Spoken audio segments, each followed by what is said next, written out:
everyone. Welcome you all to today's important discussion on quit smoking this Ramadan. Ramzan सिर्फ spiritual growth का ही time नहीं है बल्कि एक इम्पॉर्टेंट टाइम है जिसमें हम हेल्थियर हैबिट्स अडेप्ट कर सकते हैं. फास्टिंग से नेचुरली ही स्मोकिंग का दौरानिया बढ़ जाता है, तो this is an ideal time to quit smoking. We have a esteemed panel of experts here to discuss the medical impacts of smoking or practical strategies to help quit. So here we have Dr. Kamran Babar, interventional cardiologist, Dr. Zubair Ashraf, pulmonologist, and Dr. Nasir Javed, pulmonologist and intensivist. Thank you so much all of you to join us today. Thank you. Through the discussion, we aim to provide medical impact, practical steps and motivation to help quit smoking this Ramadan. तो हम अपनी discussion अब शुरू करते हैं. First of all doctor Kamran Babar, thank you so much sir for joining us. शुक्रिया. Smoking से दिल की बीमारियां बढ़ जाती हैं. दिस इज़ अ कॉमन सबको पता है कि स्मोकिंग से दिल की बीमारियां बढ़ जाती हैं, but what is the mechanism behind it कि दिल से स्मोकिंग का क्या रिलेशनशिप है, कैसे वो बढ़ जाती हैं? एक्चुअली स्मोकिंग जो कंपोनेंट्स नोन हैं, इवन वो भी सिगरेट में around I think about 2000 different toxins हैं और कार्सिनोजेंस हैं जिनको आइडेंटिफाई किया गया है chemically and they have deleterious effect on the health. Cardiovascular system में ना सिर्फ हार्ट बल्कि तमाम vessels of the body gets affected by smoking. जो सबसे कल्प्रिट एलिमेंट है, एक तो उसके अंदर निकोटिन एज ए केमिकल, और निकोटीन जो होता है वो एक एड्रेनर्जिक सर्ज देता है जिससे कि आपकी हार्ट बीट भी तेज़ होती है और आपका तमाम वैस्कुलर सिस्टम आहिस्ता आहिस्ता उसके अंदर फाइब्रोसिस, आर्टेरियोस्क्लेरोसिस और ये प्रोसेसेस होते हैं और ये इन्फ्लेमेटरी मार्कर्स को इंक्रीज़ करता है, जिसकी वजह से जब इन्फ्लेमेशन होती है तो उसके अंदर कोई भी ब्लड वेसल का इरप्ट होके छोटा सा एक जैसा दाना, मसलन आप यूँ समझें कि जब हम लोगों के इम्तिहान वगैरह होते हैं और एक छोटा सा दाना निकल आता है पिंपल सा और वो सबको बहुत बॉदर करता है कि ये इस वक्त ही क्यों, तो this is a part of stress. तो ये आपकी बॉडी उसको एक तरह से रिफ्लेक्ट करती है और जिस वक्त आप स्मोकिंग करते हैं तो उस स्मोकिंग से जो इन्फ्लेमेशन होती है उससे भी अगर आपके दिल के किसी खून की नाली में एक छोटा सा दाना इरप्ट होकर फटे तो उसमें वो कोलेस्ट्रॉल प्लैक्स होते हैं जिसके फ़ौरन एक क्लॉट बनने से हार्ट अटैक हो जाता है. तो ये तो वो चीज़ है जो कि इसको स्टोकैस्टिक इफ़ेक्ट कहते हैं एक तरह से, कि कुछ चीज़ें होती हैं जो कि वक्त गुजरने के साथ डोज डिपेंडेंट होती हैं. फॉर एग्ज़ाम्पल हमें पता है कि जब कोई लंबे अरसे के लिए स्मोक करता है तो उसके लंग्स और आर्टरीज़ में इफ़ेक्ट होगा, लेकिन कोई ऐसा इफ़ेक्ट जो कि डोज डिपेंडेंट ना हो बल्कि सिर्फ एक स्टिमुलस, एक चीज़ को फौरी तौर पे इंसाइट कर दे तो उसके अंदर हार्ट अटैक और स्ट्रोक का एलिमेंट आ जाता है. इसी तरह से जो टार है उसके कार्सिनोजेनिक इफ़ेक्ट्स होते हैं. तो कार्डियोवैस्कुलर पॉइंट ऑफ व्यू से जब भी हम प्रिवेंटिव कार्डियोलॉजी की बात करते हैं तो I think for any one two reduce the risk of heart disease, quitting smoking is the best thing they can do for their life. The quality of life improves और इसके अंदर उनकी तमाम चीज़ें जो हैं वो आहिस्ता आहिस्ता नॉर्मलाइज हो जाती हैं as long as they don't smoke even a single cigarette. अगर छोटा मोटा ये सिगरेट एक दो चलते रहें तो फिर वो लेवल ऑफ रिकवरी नहीं होती जो कि हम एक्सपेक्ट करते हैं किसी बंदे को जो कि स्मोकिंग कुट करने से वो हासिल कर सकता है. और जो बात मुझे समझ आई वो ये कि one cigarette is enough to cause heart attack और स्ट्रोक कर सकती है. हाँ जी, कर सकती है. ठीक है सर, आपका बड़ा वास्ट एक्सपीरियंस है. Can you share a real life experience जिसमें किसी पेशेंट ने स्मोकिंग क्विट की हो और उसको बहुत अच्छे हेल्थ बेनिफिट्स मिले हों? सो एक हमारे पास बड़े रिलीजियस स्कॉलर आए, मैं उनका नाम नहीं लूँगा फॉर प्राइवेसी सेक. उनकी तमाम हैबिट्स में से सबसे ज़्यादा जो उनको खुद बुरी लगती थी that was smoking. He actually came to me with symptoms of angina और जब हमने उनका स्ट्रेस टेस्ट किया तो वो स्ट्रांगली पॉजिटिव था. एंजियोग्राफी में पता चला कि उनकी दिल की खून की नाली के अंदर कोई 90% का बड़ा हार्ड ब्लॉकेज था. wasn't easy but we were able to place a stent. और उसके बाद जब उनको ये पता चला कि मेरी स्मोकिंग की वजह से मुझे इस इल्लत का शिकार होना पड़ा है तो उन्होंने उसके बाद से स्मोकिंग छोड़ दी. अच्छा, अब थोड़ा सा उनका एंग्जाइटी भी कई दफ़ा हुआ करता था, ख़ास तौर पे एयर ट्रैवल में. वो कभी लेक्सोटनिल, ज़ैनेक्स वगैरह अपने ट्रैवलिंग से पहले लिया करते थे और बड़े ही ज़ोरदार किस्म के ख़तीब थे, बड़ा ज़ोर लगाते थे. तो जब से उन्होंने स्मोकिंग छोड़ी उन्होंने मुझे ख़ुद बताना शुरू किया कि पहले ज़ोर ख़ताबत में उनको बड़ी जल्दी सांस चढ़ जाता था, जो कि विद इन अ मंथ उन्होंने को महसूस हुआ कि उसमें काफ़ी इंप्रूवमेंट आने लग गई है, और 6 मंथ्स में उनको लगा कि जैसे he is able to do even more than before.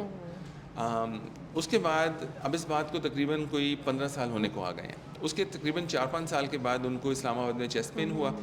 He went for another angiography and his stent was fine and there was no progression of disease.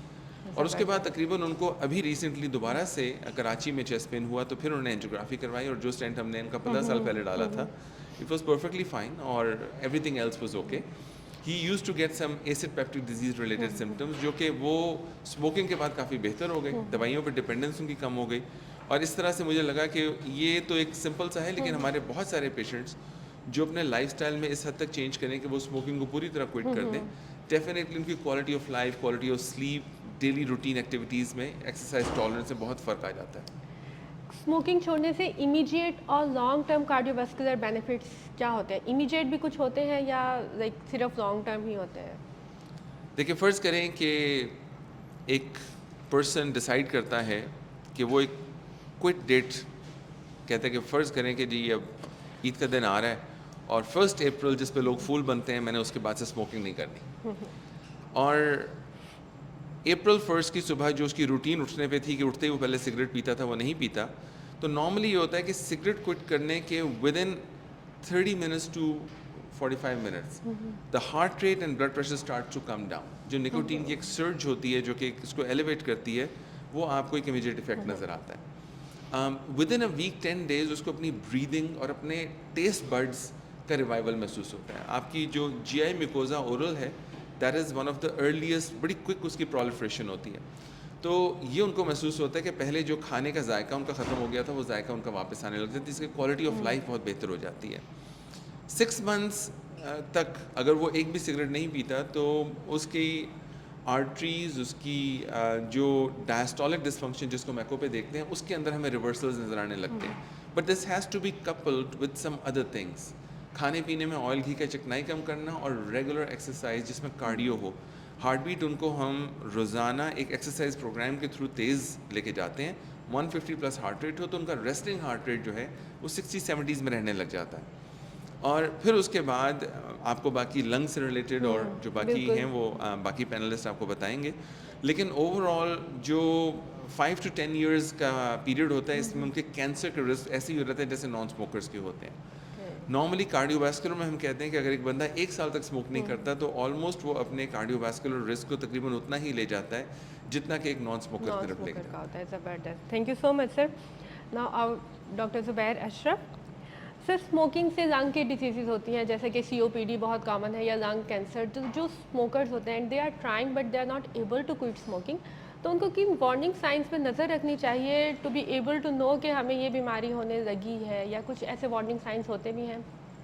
कि smoking obviously lung is the main organ which is affected by smoking, क्योंकि जब भी smoker inhale करता है smoke को, तो सबसे पहले वो लंग्स में जाता है और वहाँ से एब्जॉर्ब होके फिर वेसल्स में और फिर बाकी ऑर्गन्स तक जाता है।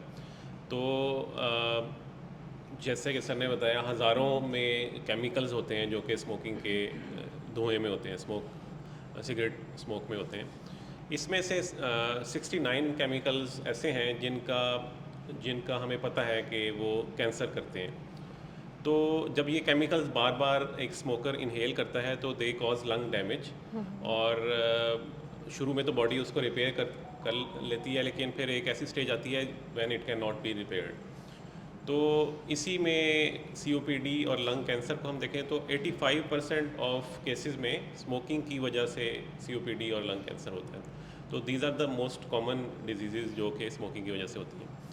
अगर हम इसमें सिम्टम्स की बात करें तो इट डिपेंड्स अपॉन के सिविरिटी क्या है। अगर COPD की बात करें तो इनिशियली जो है खांसी के साथ बलगम वगैरह, और फिर आहिस्ता आहिस्ता सांस का मसला, और जब फिर फर्दर प्रोग्रेस करती है तो उसमें ऑक्सीजन लेवल कम होना। तो इनिशियल सिम्टम यूजुअली खांसी और उसके साथ स्पूटम प्रोडक्शन या बलगम जो है ना, ये मोर कॉमन सिम्टम होते हैं, जिसको स्मोकर्स कफ भी कहा जाता है, जो नॉर्मली लोग इस नाम से इसको जानते हैं। इसी तरह अगर हम लंग कैंसर की बात करें तो उसमें भी शुरू में इनिशियली कफ का सिम्टम हो सकता है, और जैसे जैसे वो प्रोग्रेस करता है तो उसमें साथ वेट लॉस, एनोरेक्सिया यानी भूख कम लगना, जिस्म में गिल्टियाँ महसूस हो सकती हैं ख़ासतौर पे गर्दन में, और अगर कैंसर स्प्रेड कर गया है तो बाकी सिम्टम्स भी जैसे बोन पेन, हड्डियों में दर्द वगैरह,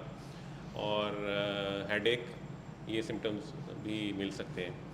तो इनिशियली कुछ जो सिम्टम्स हैं, सबसे पहले खांसी, बलगम, सीने में दर्द वगैरह, ये सिम्टम्स इनिशियली आपको बोथ सीओपीडी और लंग कैंसर दोनों में मिल सकते हैं।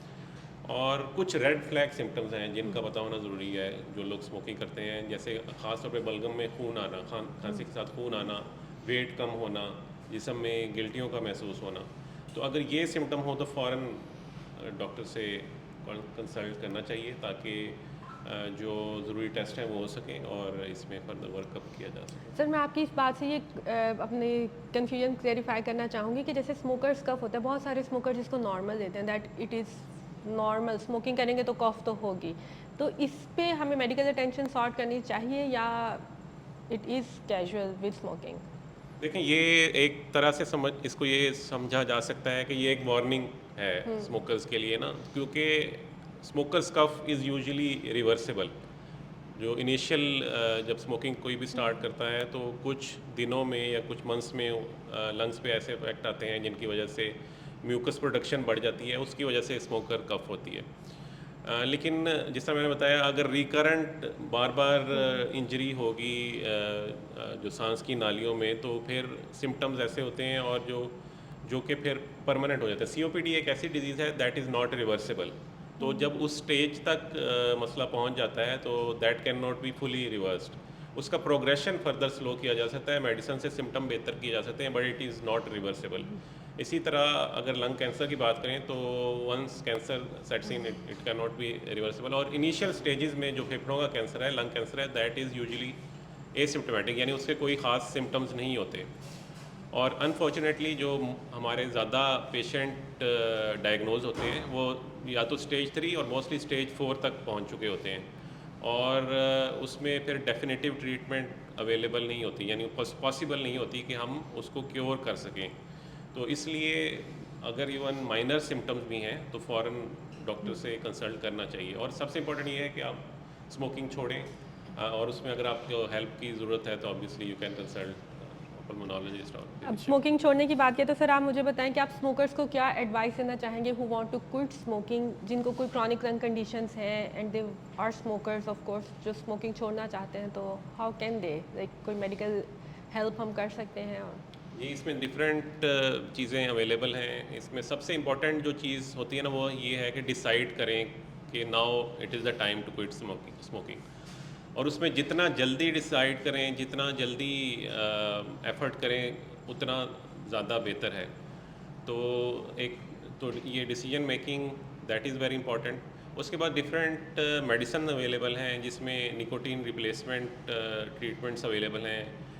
बेसिकली जो क्रेविंग होती है इसमें स्मोकिंग की वजह से, वो निकोटीन की वजह से होती है।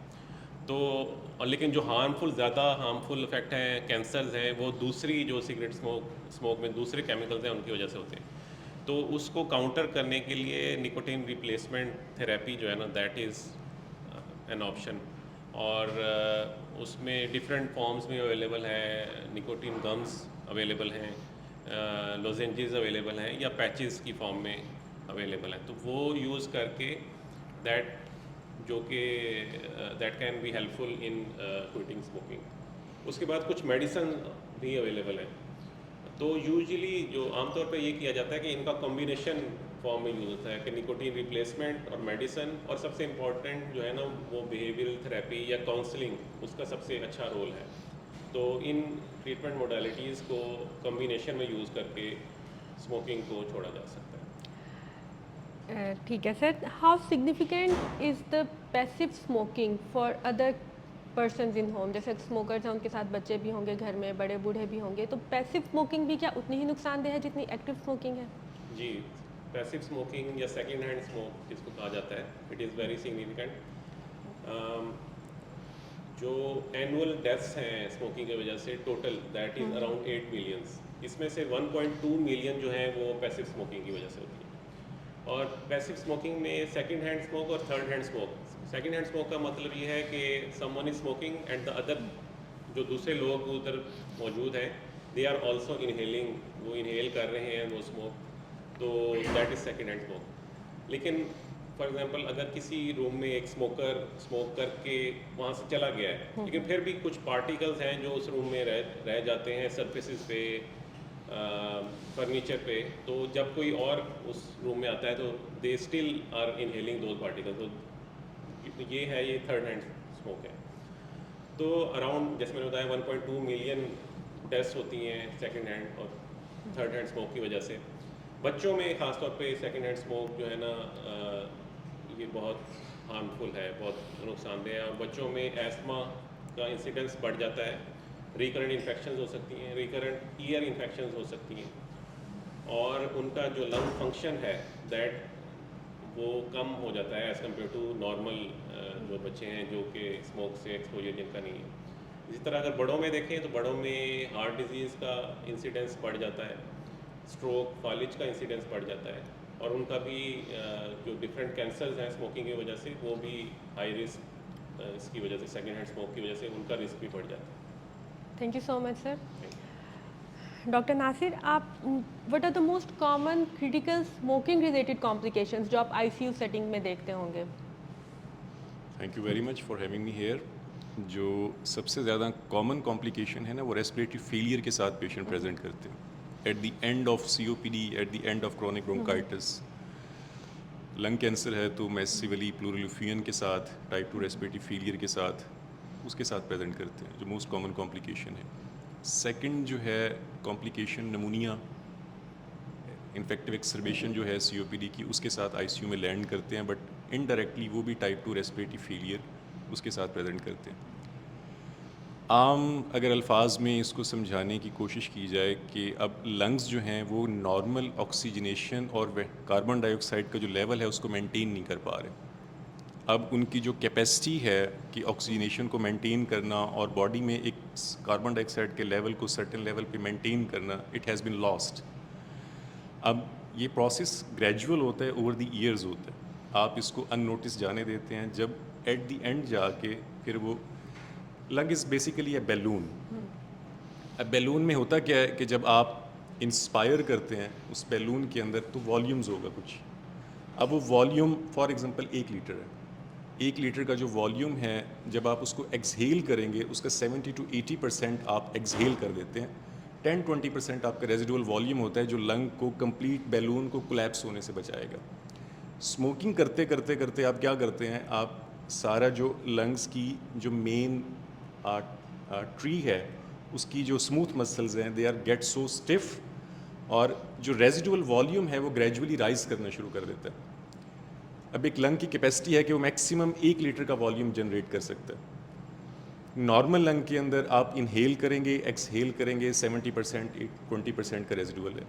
जब एक लंग सीओपीडी की वजह से ख़राब होता है, स्मोकिंग की वजह से ख़राब होता है, तो वो जो रेजिडुअल वॉल्यूम है वो राइज करना शुरू कर देगा।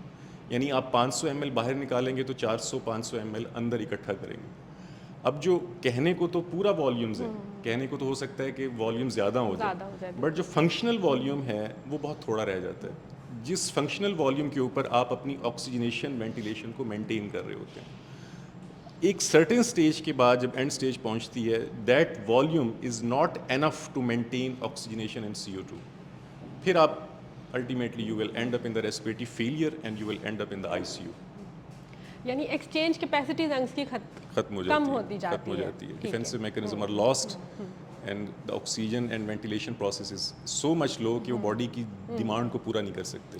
तो इस स्मोकिंग जो लोग करते हैं उनकी रिकवरी किसी भी क्रिटिकल इलनेस के साथ अगर वो आईसीयू में एडमिटेड हैं तो उनकी रिकवरी नॉन स्मोकर्स के comparatively that is quite large madam. उसकी रीज़न ये है कि ऑलरेडी सिर्फ लंग्स इफेक्ट नहीं होते, जैसे कि सर ने बताया कि इन्फ्लेमेशन जो है वो बॉडी के अंदर वो ब्लड स्ट्रीम के थ्रू प्रिवेल कर रही होती है, एंड दैट इन्फ्लेमेशन वो सिर्फ हार्ट को इफेक्ट नहीं कर रही होती, वो किडनीज को भी इफेक्ट कर रही होती है, वो ऑलरेडी लीवर को भी इफेक्ट कर रही होती है। एक ऐसा पेशेंट जो कि रेस्पिरेटरी फेलियर के साथ, नमूनिया के साथ, COPD एंड स्मोकर प्रेजेंट करेगा, जो उसकी कैपेसिटी है to get out of that insult वो एक नॉर्मल बंदे से बहुत ज़्यादा कम होती है, बहुत ज़्यादा लो होती है, बिकॉज उसकी इन्फ्लेमेशन बॉडी में इतनी ज़्यादा होती है, आर्गन्स ऑलरेडी एज पे खड़े होते हैं, क्योंकि आर्गन्स की सपोर्ट, आर्गन्स की बाकी जो मेंटेनेंस है वो ज़रूरी होती है कि उस बंदे को उस स्ट्रेस में से निकालने के लिए। लीवर की सपोर्ट बहुत कम होती है, किडनी की सपोर्ट बहुत कम होती है, हार्ट की सपोर्ट बहुत कम होती है, सीवियर इन्फेक्शन की वजह से, रेस्पिरेटरी फेलियर की वजह से उस शख्स को फिर इस मल्टीपल ऑर्गन से बाहर निकालना एक ऐसे शख्स के मुकाबले में जो कि स्मोकर नहीं है, that's quite difficult. From N intensive care perspective, smoking quit करने से पेशेंट की रिकवरी पे कितना फ़र्क पड़ेगा? लाइक अगर हॉस्पिटलाइजेशन से लेट्स से महीना 2 महीना पहले स्मोकिंग क्विट की है। आईसीयू को अगर आप किसी भी डिज़ीज़, कोई भी डिज़ीज़ आती है ना, तो हम उसको 2-3 पैरामीटर्स के साथ चेक करते हैं। What is the mortality, what is morbidity, length of ICU stay, cost of ICU. एक सीओपीडीएन पेशेंट, एक स्मोकर पेशेंट के अंदर जो अगर वो रेस्पिरेटरी फेलियर के साथ, सीवियर नमूनिया के साथ प्रेजेंट किया है, उसका लेंथ ऑफ स्टे बहुत लेंथी होता है, क्योंकि lung volumes, functional lung volumes बहुत कम होने की वजह से उनको वेंटिलेट करना और उनको उस रेस्पिरेटरी फेलियर से निकालना, दैट्स क्वाइट डिफ़िकल्ट, और इस पे बहुत लंबा टाइम लगता है। फिर उनकी मसल वीकनेस, उनकी बोन डेंसिटी का कम होना, उनके लीवर और बाकी ऑर्गन्स का एज पे होना, वो एक सारा कॉस्ट को भी, लेंथ ऑफ स्टे को भी, मॉर्टेलिटी को भी और मॉर्बिडिटी को भी बहुत ज़्यादा इंक्रीज़ कर देते हैं। कि उसका एक नॉर्मल पेशेंट जो कि ये जिसमें ये प्रॉब्लम नहीं है, उसको आईसीयू से एक सर्टेन स्ट्रेस से बाहर निकालना इट्स इजी, जबकि ये सारी कॉस्ट और लेंथ ऑफ स्टे स्मोकर्स में ज़्यादा हो जाएगी। अगर किसी पेशेंट ने स्मोकिंग क्विट की है and then for some reason he is admitted in ICU, तो क्या क्विट स्मोकिंग छोड़ने का कोई फ़ायदा होगा एग्जैक्टली जब आप स्मोकिंग छोड़ने का सोचते हैं, आप इरादा करते हैं, तो मिनट से ही गेम स्टार्ट हो जाती है। आप मैक्सिमम जो आपको एक्यूट फेस टॉलरेट करना पड़ता है स्मोकिंग क्विट करने का, that is up to 9 days, कि आपको जो विड्रॉल की सिम्टम्स, जो क्रेविंग है, जो एडिक्शन की क्रेविंग है, निकोटीन की क्रेविंग है, वो दैट इज़ मैक्सिमम जो है वो 9 डेज़ तक लास्ट करती है, और उसके बाद ग्रेजुअली उस क्रेविंग के अंदर और उस एडिक्शन के अंदर डिक्लाइन आना शुरू हो जाता है, and up to 3 to 4 weeks आप कम्प्लीटली एक ऑलमोस्ट 70 to 80% नॉर्मल फील करते हैं, और अप टू 6 मंथ्स के ऊपर जाके almost you will behave like a normal person. और इन केस खुदा न खास्ता कोई ऐसी डिजीज़, कोई ऐसी कॉम्प्लिकेशन आपको होती है कि अगर आईसीयू में लैंड करते हैं but you have quitted smoking before 6 months, तो outcome will be different. Thank you so much sir, thank you so much all of you for insightful discussion. अगर आप लोगों का कोई क्वेश्चन है from our panel members, you are all welcome, please.